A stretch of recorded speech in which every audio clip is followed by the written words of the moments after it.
অনেকের ধারণা আম্বানির পরিবারের কোনো সদস্য রিলায়েন্স থেকে সবচেয়ে বেশি বেতন পান, কিন্তু বাস্তব চিত্র পুরোপুরি আলাদা। তো কি অবস্থা, কেমন আছেন? আমি ড্রামা সবুজ আর গাইস, আজকে আলোচনা করব মুকেশ আম্বানি কাকে বেশি বেতন দেন এই বিষয়টি নিয়ে।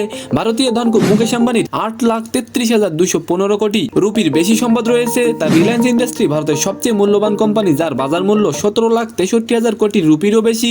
মুকেশ আম্বানির ঘনিষ্ঠ সহযোগী ও পরিবারের সদস্যরাই পরিচালনা করেন এই কোম্পানি। আচ্ছা, আপনার কাছে যদি এমন টাকা থাকতো তাহলে আপনি কি করতেন? অবশ্যই কমেন্ট করবেন। অনেকের ধারণা আম্বানির পরিবারের কোনো সদস্য রিলায়েন্স থেকে বেশি বেতন পান, বাট বাস্তব চিত্র পুরোপুরি আলাদা। রিলায়েন্সের সর্বোচ্চ বেতনধারী কর্মকর্তার নাম নিখিল মেসওয়ানি।